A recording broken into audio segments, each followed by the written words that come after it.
Imagine being isolated on a sailboat in the Caribbean with a family of 6 and 2 dogs as you wait out the coronavirus. Yeah, it's not nearly as nice as it may sound. CBS 13's Blair Best spoke with a Scarborough family about how the coronavirus has put their sailing trip into a strange state of limbo.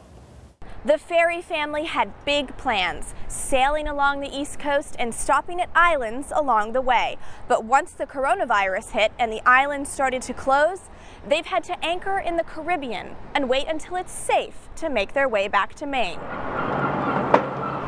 Living on a sailboat. I never was on a sailboat up until a couple of years ago.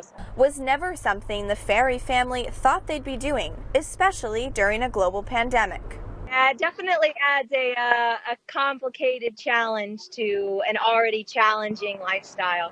2 years ago, Stephanie Ferry and her husband Kevin decided to buy the 44-foot boat and along with their 4 kids, ages 9 to 14, left their home in Scarborough.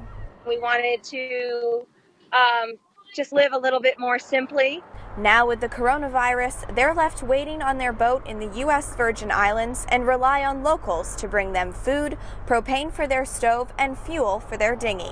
We're lucky. We're off the grid. We've got solar and wind power. We have water maker. We've been here since early March, just kind of in a holding pattern. Kevin Ferry, who retired from the U.S. Coast Guard, says both the weather and the virus play factors in when they'll be able to leave.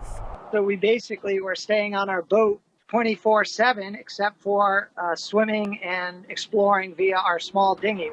The family says their biggest fear is if one of them catches the virus, they won't be able to find the proper care. We feel safe in that we don't get a lot of exposure to people.